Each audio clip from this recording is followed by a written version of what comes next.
In times of war, peace activists really make a difference. Here are two people, an Israeli and a Palestinian, who have come together to speak the language of peace.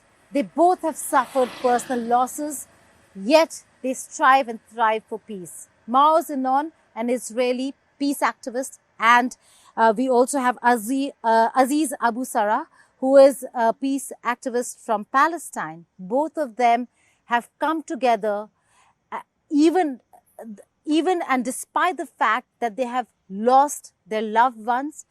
The two Israeli-Palestinian duo have come together to talk about peace. They're right now in Washington, D.C., even as Israeli Prime Minister Netanyahu addressed the joint meeting of the U.S. Congress and is engaging the U.S. administration. Thank you so much, Maoz, and thank you so much, Aziz, for joining us here on India Today Global. It is indeed a very important day. Both of you have traveled to Washington, D.C. Let's first talk about what is the message that you're carrying for the U.S. administration and for the Netanyahu government.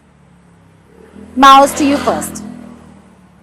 There are basically only three words that we are sharing in all our meetings with our representative, with the State Department.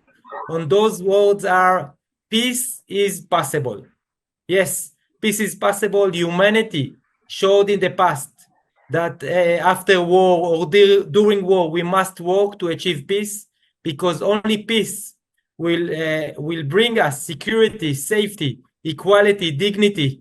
And we are here to offer an alternative vision, a vision of hope, a vision of reconciliation, a vision and peace. And we also come with concrete plan and action that must be executed as soon as possible to stop the suffering, to stop the bloodshed, and to stop the cycle of death. Well, Aziz, what did you make of Prime Minister Netanyahu's speech that ended with a standing ovation for the Israeli premier? Right. I think what Prime Minister Netanyahu came to Congress to say is that the future must be as dark as the present. And he did not offer one glimpse of hope. He did not offer any reasons to trust that the future will be better. He did not offer a vision. And so what we came here to do is to do exactly the opposite of what he did, is to say, we have a vision and we together are the alternative to what Netanyahu was selling, that there is no peace, there's no future, there's no way to work together. The other is the enemy. It's an eternal, we're going to be an eternal cycle of violence. We live and die by the sword. And I think it's sad to see that members of Congress gave a standing ovation to that, because instead of inviting Benjamin Netanyahu, they should have invited the peacemakers, the people who are coming together, and there are so many of us. They were the ones who are supposed to address Congress, and I hope in the future that's exactly what will happen. Instead of inviting Netanyahu, invite the peacemakers to be the ones who speak. Well, it must be an emotional moment. We've seen protests, we've seen people outside Capitol, within the walls of Capitol Hill, who actually have come out in support of a ceasefire and an end to the war. But it seems, Maoz, like nothing is falling into the years of the past that be. And whilst Netanyahu was in DC, the action and offensive in Gaza continued. Exactly. And what we told to the House representative and to the people in the State Department, that in the past, the U.S., and it doesn't matter if it was a Republican or Democratic president and administration, in the past, the U.S. forced Israel to stop the war. It was in the war in Lebanon in 2006 under the administration of Bush Jr. It was State Department Secretary of the State James Baker under the administration of Bush the father that forced Israelis and Palestinians to meet, to dialogue, to negotiate, as the first Intifada was still going on. They didn't went to a ceasefire. They were forced, Israel and Palestinians, to sit together. And it was even done even in the past. So we ask the American administration to use the same policy they used in the past in a very successful way to force Palestinian Israelis to stop the war and to start negotiating around the table and not in the fields of war and of bloodshed. Well, Aziz, we've seen emotional pleas from both of you in the recent past. You both have lost. You've lost your loved ones. How then did you come together and have had the heart to talk about peace?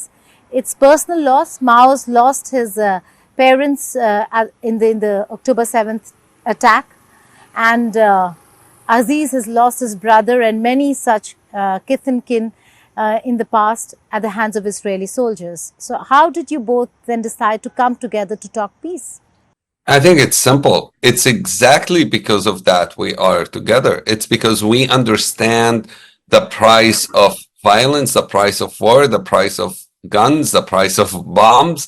We exactly understand what it does to us, what it does to the people we love, what it does to our families, to our communities. And because we see the consequences, we don't want other people to go through this situation.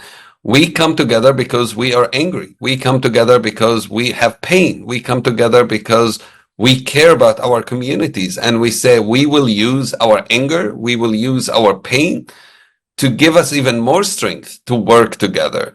We understood that, the current reality, the occupation, the war, the conflict, it doesn't really divide us as Israeli versus Palestinian. It divides us only in the sense those of us who believe it should end and those who don't yet. And our goal is to convince more and more people that the way forward is together. Maoz isn't my enemy, and many Israelis are not my enemies. We refuse to be enemies. We want to work together and live together in a shared future. Maoz, being an Israeli peace activist, is the burden more? Is the weight more? Do you feel more overwhelmed because of the actions of a government of a country that you're a part of? Yeah, I'm ashamed of my government, and I ashamed for those here in the US that gave standing ovation to Prime Minister Netanyahu.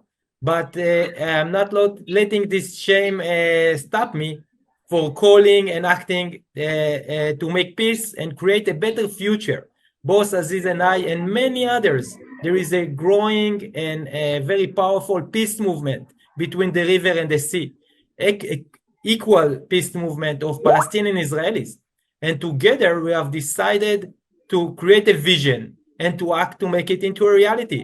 We cannot not let our extremist politicians that thrive and prosper over our blood. It's our blood. We cannot let them win.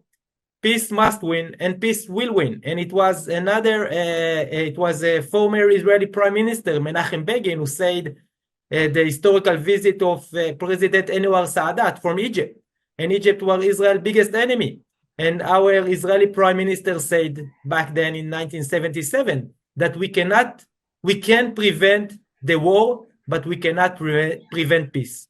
Peace will definitely happen. We are here to continue Menachem Begin legacy, Anwar Sadat legacy, to achieve a lasting peace between the river and the sea. But Maoz, for you, the wounds are fresh. It was just October 7th, not so long ago. How are you dealing with that? The pain of a loss, but the pain of a bigger loss when you see what is happening in Gaza? It's generate me into action, because the loss can be even much enormous behind our imagination if we won't start acting now to stop the war and to start a conflict resolution process. I use it as an energy, as a power to stop the bloodshed, because I don't want others to pay the price. Aziz and I and so many other Palestinian Israeli paid and are paying. We must stop it. And it's a way for me. There is no right or wrong way to grieve. And the way I want to memorize and memory my parents and to justify their death is to make them victims of peace and not victims of war.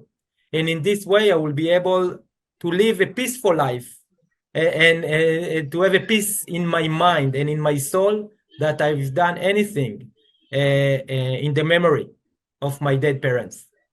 That's a very important point you make. Victims for peace, not victims of war. But Aziz, how was the reception at the United States Congress and when you met the lawmakers of the U.S. government, and also more importantly, a lot of the Democrats boycotted the speech by Netanyahu. Does that really give a glimmer of hope? Should Kamala Harris come to power? And what happens if Trump returns? Yeah, I think we were happily maybe surprised to see much more welcoming ears to our message. We've met quite a few members of Congress. We've met staffers on the Hill. We've met people in the State Department. And so far, most of the people we met seem to understand that an endless war is not what's good, not for Israel, not for Palestine, and not for America. So we can see a change when it comes to how people in the United States are relating to this. And I think with Kamala Harris, it's obviously too early to judge. She's started running for president 2 days ago. But with that being said, the comments she has made so far are definitely promising. Her words yesterday and commitment saying this must end. We need an end to this conflict. I think she understands that it's not good for anyone to not just have what's going on in Gaza and the bombings of Gaza, but also potentially going into a larger war with Lebanon and then with Yemen and potentially with Iran. I think only people who are dreaming of a doomsday and people who think a third world war is a good idea would want to see such escalation.